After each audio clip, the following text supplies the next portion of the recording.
This unsubscribe concept is so useful because it's such a weird space that we're in right now today, isn't it? Where it's not just the people around you. You've got this social media feed that means you can be influenced by so many people. The unsubscribe button is literal here. I don't really watch the news. The truth is I just think that a lot of the news is geared towards creating fear and control.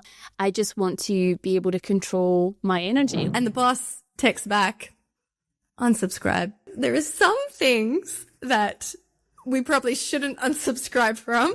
You can unsubscribe from lots of things, not just emails, not just an influencer. But I've unsubscribed from that deep-seated belief that I used to have that my failures are referendum on my competence, my value, my worth, like basically that imposter syndrome. And I know that's the case for a lot of doctors. There's always someone around every corner trying to tell you that you're doing something wrong, you're not good enough. Someone can show up and judge you and you never ask for their feedback. And you got to pass it through your filter. Humility, this self-deprecating, tall poppy humility, unsubscribe. Hello, my beautiful friends. My name is Dr Becc. And I am Kristeen Barker, and this is Am I Doing It Wrong? A podcast for doctors by doctors. Every week on the pod, we'll be bringing you conversations which shine light in dark places, normalise the doctor journey, ease unnecessary suffering, and give you actionable steps to thrive in all facets of your life. So grab a cuppa and get cozy for this week's episode of Am I Doing It Wrong? Hello, welcome back, our beautiful friends, our doctor humans, to another episode of the poddy. And today we have just a super fun episode for you. We are going to change your game today. So grab a cuppa and just listen to this and join in with this episode. So in the last episode, we talked about energy and we talked about what kind of fills up your energy, how you can create energy, and also what drains your energy. And in this episode, we're going to give you so much permission to just cancel things, unsubscribe from things that would otherwise drain your energy. I guess we're going to be sharing some of the things that we're going to unsubscribe from and just help you to understand that you can unsubscribe from lots of things, not just emails, not just an influencer on Instagram, lots and lots of things. So we're going to share some of the things that we are unsubscribed from or shall be unsubscribing from. And then as we do that, we want you to have a think about, what are you going to do today? Today, after this episode, during this episode, what are you unsubscribing from? And you let us know in the comments below. So, Becc, I cannot wait to hear, what are you unsubscribing from? I'm just giggling away in the background here because the unsubscribe experience that I think about was when my partner was a registrar working in the busy Melbourne hospital system. He's on call one weekend with some, big dog boss, and he's texting him about, this guy's don't call me, just, I don't want to hear from you, basically, is the situation. I don't know how he did plastics training back then. It was so incredibly brutal. I know things have changed recently, but oh my goodness. So this boss is basically I know we're on call together, but don't talk to me. So my partner's trying to do the, bare minimum, the absolute most discerning, responsible thing without bothering this boss too much, but at the same time actually doing his job. And so he's texting this boss about this patient who really needs consultant input. And the boss texts back, unsubscribe. What? There are some things that we probably shouldn't unsubscribe from in medicine, like our registrars who are desperately trying to do their job. So let's get on with some things that we are responsibly, ethically, morally unsubscribing from. Thank you for saying that. We do need a little bit of restraint when it comes to the unsubscribe button that we're about to discuss. So thank you for that, Becc. The first thing that I am going to be unsubscribing from are people who drain my energy, be that people in my immediate environment or famous people on planet Earth who just don't serve humanity well.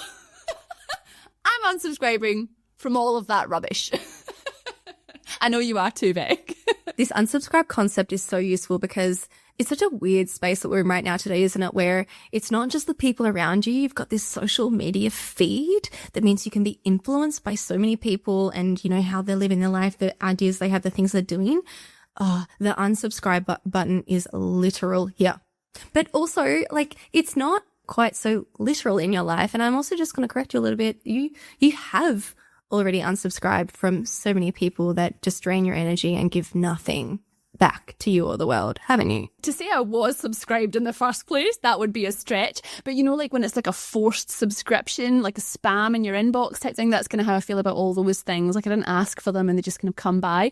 We've talked about this before. I don't really watch the news. And, you know, I know that some people might think, oh, that's really weird, like you don't watch the news. But the truth is I just think that a lot of the news is geared towards creating fear and control and all of those things. And I just want to be able to control my energy, like we talked about on the last episode as well. So part of my like basic wellness and thriving is unsubscribing from the news. I haven't watched the news in years and I kind of stay adrift. Like you give me snippets of things and like my partner gives me snippets of things. So if I need to know about something really important, it will come through those channels, but I don't go searching for it. I like to live in my bubble because I feel like that's where I can, you know, make that energy and help do whatever I'm supposed to be doing. We've had a whole episode. I can't remember what episode it is. We can drop it in the show notes, but there's a whole episode on why we don't watch the news and all the reasons there. So we can sort of go into that. But, you know, it is an absolute game changer. I think it's a game changer for how I feel. But you do watch the news just a little bit. You're very conscious of it, I think. Update from the last episode. It was true when we aired that episode, but I've recently resubscribed, if you like, to the news actually, just because for me, there's like, I've got this real strong social justice side to me. And particularly from my perspective, we're at a time where all of us, the common people, coming together to say yes and no to things, I think is something that, like, it's a time for that. So it feels like it's actually something that's actionable to me now. And I'm so happy, Kristeen, to like protect your bubble and like just feed you the key bits, because oh my goodness, it is so difficult to just keep my energy and emotion in check as I'm like walking that line of trying to stay informed, but then receiving it through like the outrage of social media and da. So it's a delicate line. And yeah, I'm back with the news. You could say that I'm unsubscribing from the knee-jerk emotional reaction from it. It's been something that I've been really working on, trying to receive it in a way where I stay sort of emotionally intact, if you like, and then practicing that skill of approaching it from an energy that is calm. So I'm unsubscribing from, you know, the ongoing outrage, if you like. I hope that everybody can find the way to walk their line with this right now as well, in a way that's authentic to you. I actually love that. I love that you're unsubscribing from the emotions of it and having more control that way. I love that. What's another thing that you're unsubscribing from? Oh my gosh, you know, something that I've realized I have quite successfully unsubscribed from, which, just like the news thing with the emotional regulation, I'm not perfect at this. It's an ongoing practice, but I've unsubscribed from that deep-seated belief that I used to have that my failures, the flaws that I have, the errors that I make are a referendum on my competence, my value, my worth, like basically that imposter syndrome belief system. My imposter syndrome belief system was really built upon this foundation of any of my flaws, any of my failures, any of my errors are proof that I am in fact an imposter. And I know that's the case for a lot of doctors. We just take these little tiny little pieces of the picture and we use that as proof, as evidence that we are in fact an imposter. So I've unsubscribed from that. And like I said, sometimes in the moment, if I'm struggling towards something or something devastating happens, or, you know, I'm feeling out of my depth, those old kind of belief systems, like they come back, where I can feel like a failure. I can feel that shame of, I did that wrong. There's something wrong with me. I'm not good enough. I can feel that in the moment. But the difference is I've unsubscribed from really standing by that belief. Now, if I can just get mindful enough in that moment, if I can see that belief happening in my mind, probably because I noticed that feeling in the moment of failure, I'm unsubscribed. I'm like, no, I'm out. That is just so not true the moment my conscious self gets awareness of that. Instead, I've subscribed to the belief it's more of a feeling at this point where I'm so flippin' proud every time that I stuff something up. Again, sometimes the pride only comes in retrospect, but I'm proud. I'm proud when I'm failing because it means that I'm getting out there and living life. Oh my god, that's so great. Unsubscribing from imposter syndrome. Because actually this came up in Dear Darling this week and you did this with me. And it was just when you were talking about it, I was like, oh my goodness, that is amazing. So, because I was also going to unsubscribe from negative self-talk. But I was thinking about if we just take imposter syndrome as kind of like a negative self-talk as well. I was thinking about how like it's so powerful to declare it in the way you have. But the truth is that it will show up in your experience. So you can say right now, like, I'm going to unsubscribe from imposter syndrome. But I think another thing to realize is that as you go through your day to day, you might be walking into work or a situation and all of a sudden, hello, there's imposter syndrome. And it's just this other little opportunity to be like, unsubscribe, like delete that spam, because the spam emails will continue to come, which is what you were saying in Dear Darling, but you can continue to unsubscribe and delete them. Like you don't expect them not to come. Yeah, I think that's so gold. What an analogy. You're so right. Like the people of the internet, little hackers, like they'll just grab your email address from whatever and they'll just keep sending them. And you just have to do it again and again and again. Don't you? That's so true. So the next one that I'm unsubscribing from is something I've already unsubscribed from, and it's like a life-changing thing, but it's just like words that don't serve me. So 2 examples are the word busy and expensive. So because those have negative connotations for me, so, you know, when someone says, oh, how are you doing, Kristeen? Oh, I'm just so busy. Like it's not, it's not really a descriptive term for what I'm actually up to. And it's associated with this kind of like overwhelmed, dramatic feeling.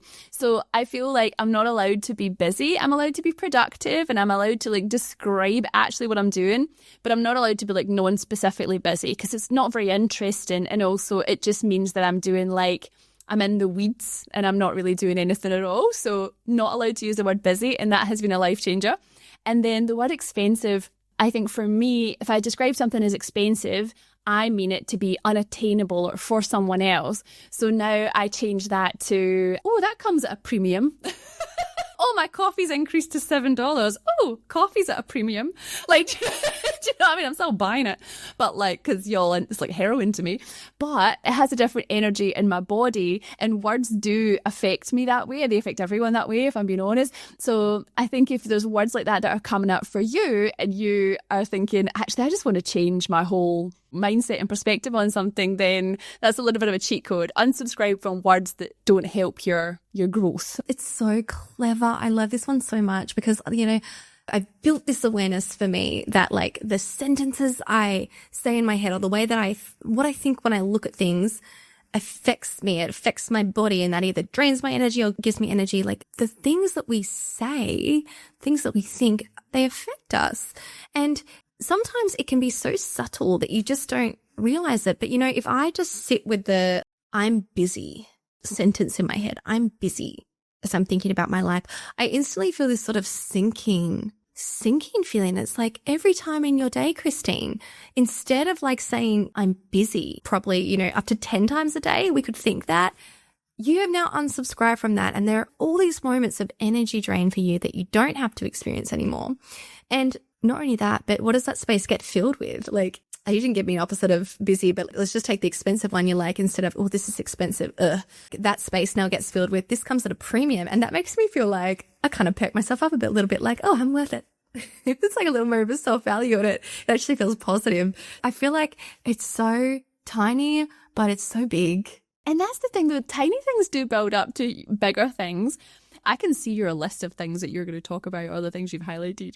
But can I actually, because I want to unsubscribe from this and I want you to unsubscribe from it too, can you please tell us about unsubscribing from unsolicited parenting advice that you've been experiencing recently? Because I want to unsubscribe from it and I don't have any children. Oh my goodness, guys. I'm so glad that I did coaching before I became a mother, because the audacity of people to tell you how you should be parenting your child is unlimited. It is off the flippin' charts.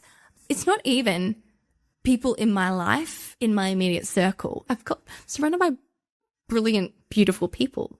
Lucky me.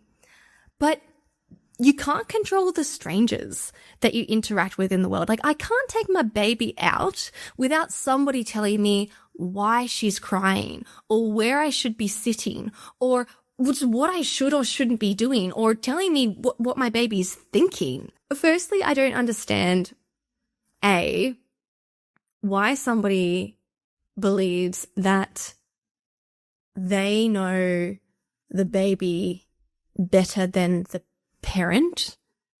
That's fascinating to me. It's obviously this sort of projection. I wonder if maybe it's insecurity about like stuff that they missed when they had kids and they're trying to sort of correct it in a roundabout way and like convince themselves they learn from it. I don't know.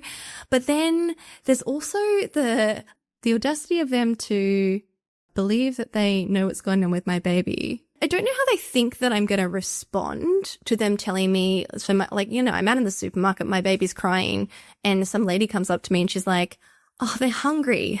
I'm like, I kind of give the benefit of the doubt. I'm like, oh, it's like, how do you know that? That's so interesting. Like, did you just pick up on something that I didn't pick up on? Oh, but I just fed them.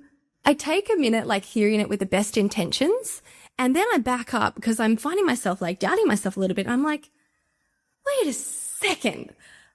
Firstly, I don't think that this cry is from them being hungry. Secondly, I literally just fed them. Thirdly, what just happened to my brain in this situation where I suddenly started to believe that a stranger who just saw the flicker of my baby for the first time knows why they're crying? Like, what just happened in my brain? Sorry, I don't mean to interrupt. My personal favourite was like Beck was in a park with her baby going for a beautiful walk and this kind of stranger assassin lady comes up and she starts being like, oh my God, she's so beautiful. Oh, starts like that. And then she said something about, I came over because I worried that the tree was going to like fall down on your baby or something.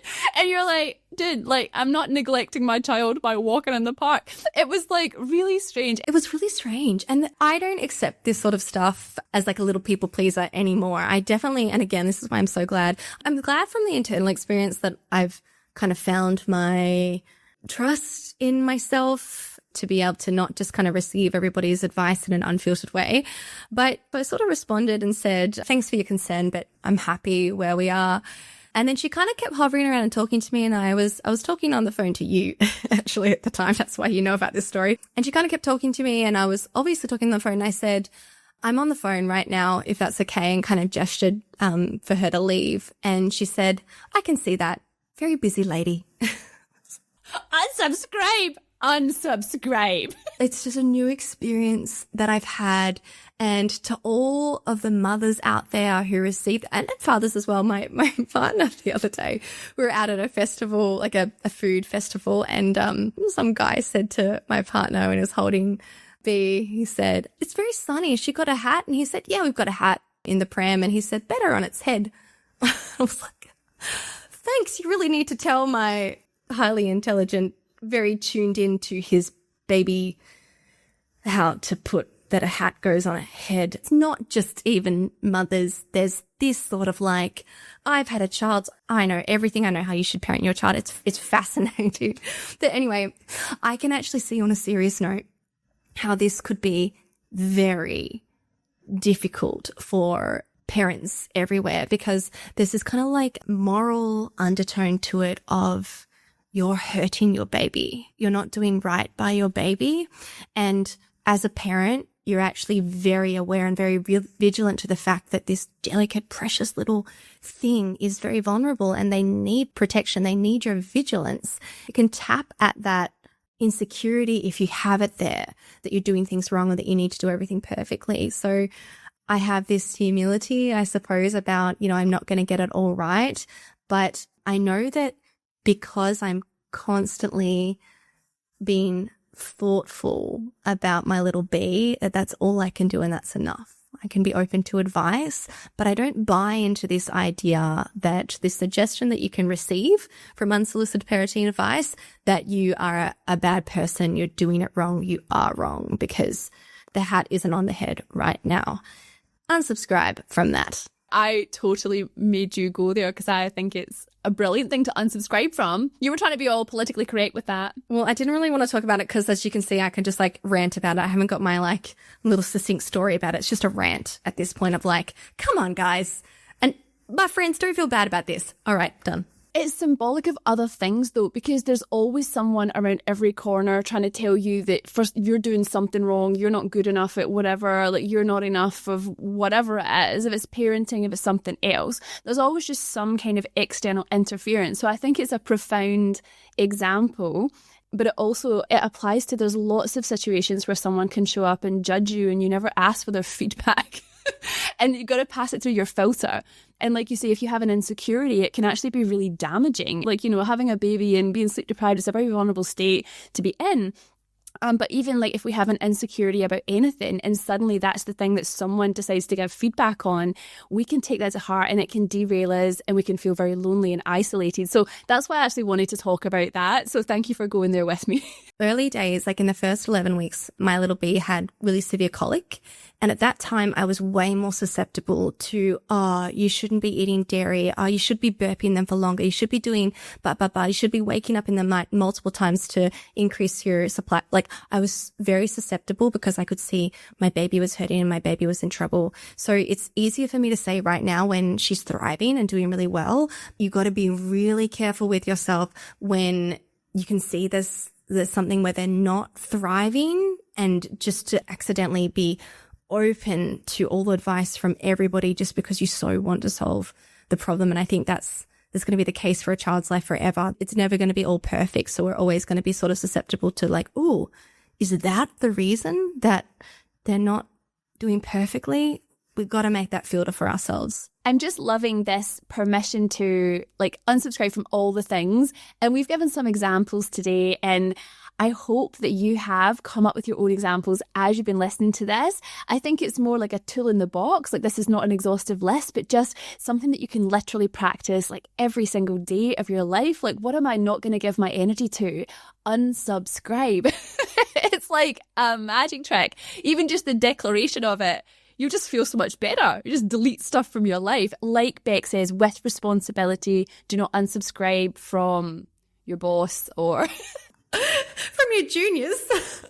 Be a responsible adult, but also unsubscribe from things that don't matter and all the interference in the world. Okay, Kristeen, give me your next unsubscribe. Another thing that I am going to unsubscribe from is replying to messages and emails very quickly, within a set time frame, or feeling pressured to do that. And I guess in that vein, something that I've been thinking about recently as well is kind of unsubscribing from the pressure to be someone's friend in a certain way as well. So what I mean by that is as a busy person, I used the word busy. Oh no, cancel. What? Unsubscribe. As a productive person, see how we did that? As a productive person and someone who's kind of living my best life, sometimes I can just be unavailable for immediate back and forth chit chat, and I might delay responses to people, text message to people. But I also have this thing where I'll be I need to call this friend, but I'm not going to do it because I don't have 30 minutes or an hour to do it, or insert reason blockage. Whereas I want to unsubscribe from that and actually become the person I don't have to respond instantly, but also being I'm thinking of a person, so I'm going to make a voice memo and send it to them, and be that person instead. So I'm unsubscribing from reactivity, but trying to subscribe to being a more connected human with the time that I have. Yeah. It's so important. I think so many of us are afraid to do this because I think one of the thoughts behind it is it's sending a message that I don't care, to not reply instantly, and for me to not reply for a long time. We're worried that if we don't do that, it seems like we don't care, the other person isn't important to us, or professionally, maybe it sends a message that we're not organized. I'm just riffing out of my own mind here.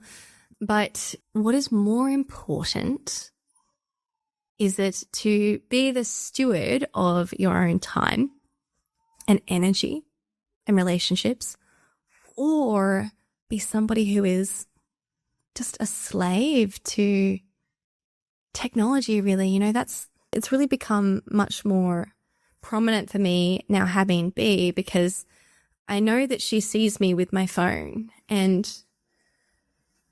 if I am going to be that, quote, good friend who is always replying to people, calling people, voice noting people, I'm simultaneously now also showing her that my phone is so important. And, for a little brain working things out, it can easily look like my phone is more important than her. So it's it's an interesting line to walk, to have this all access social media, emails, people can constantly contact you.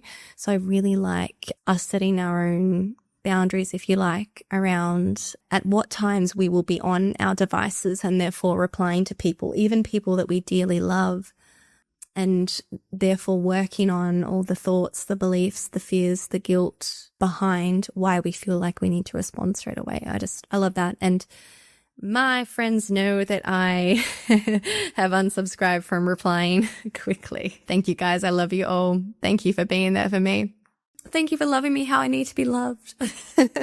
My final one, which is so, so important to me. And I don't know, I'd love to hear how you guys receive this and where you're at with it, because I think it's a really tough one for doctors. It's a tough one, I think, for people in general, maybe Australians more than anything else. With our tall poppy syndrome, is I have unsubscribed from humility as being the greatest virtue, from humility as being the most important feature about us and how we behave. And what I mean by that is this kind of self-deprecating humility that I see so many brilliant, incredible, amazing people carry around. Not because, I think humility isn't a beautiful thing. It is. In the truest sense of the word, recognizing our humanity and our equalness is an important value of mine. However, the way that I see humility get used in doctors, especially in women, is we just cut ourselves down, down, down, down, down. Humility to us is deflecting compliments, disregarding, dismissing compliments. It is not living fully into our strengths and all the good things about us. It is shrinking our strengths, and it is blowing up our weaknesses and making them main center stage, making them like the biggest, most important thing about us and the part of us that we put forward in the world. That is the kind of humility that I see so many of us executing. And I want everyone to start to do the work to unsubscribe from, because it is so comfortable. It is such a comfortable place to sit in that kind of humility. And I found that the thing that is both harder, but creates more goodness in the world and more aliveness in your life, is recognizing yourself, acknowledging yourself. And with that, acknowledging the good things, the good stuff you bring, not just the bad things, but acknowledging the good with the bad. I'm not talking about just seeing the good, but bringing that balance back. Humility, this self-deprecating, tall poppy humility, unsubscribe. Easier said than done for that one, but like you say, you can unsubscribe many times whenever you see yourself going down the wrong avenue. Yeah, the amount of times I've said I'm going to receive a compliment, for the amount of times I said that before I was actually able to execute on it, it was many. So I just love that idea of you got to live this into your life. There's no point just doing it in theory. Go and live it into your life. If it doesn't work the first time, and if it doesn't ever work perfectly, it doesn't mean it's not working. Some things are just a muscle. You have to keep flexing. Everyone, thank you so much for being here with us. This has been such a fun conversation. Thank you, Becc. Thank you to everyone listening. And I hope that you found at least one thing that you're going to unsubscribe from today. Let us know what it is in the comments below. And if you have found this episode helpful, please share it with a friend who you think will benefit. Thank you so much. And we'll see you again in our next episode. Bye. We get so many heartfelt thank yous from our fellow doctors for having these vulnerable conversations on this public podcast. If you want to say thank you too, we would be most appreciative if you left our podcast a review. Reviews actually mean everything to us because they're what make the platform share this podcast with all the other Dr. Humans. And our mission is to make as many Dr. Humans as we can reach feel more human. Just go to the podcast app, click on the show, and find the option to review. The other way you can help us is just by sharing the podcast with someone in your life who you know will say, thank you for saying that, or tagging us on social media. And if you're in healthcare looking for speakers for your next event, or professionals who actually get it to facilitate the vulnerable conversations our teams of doctors need, request us through podcastfordoctors@gmail.com.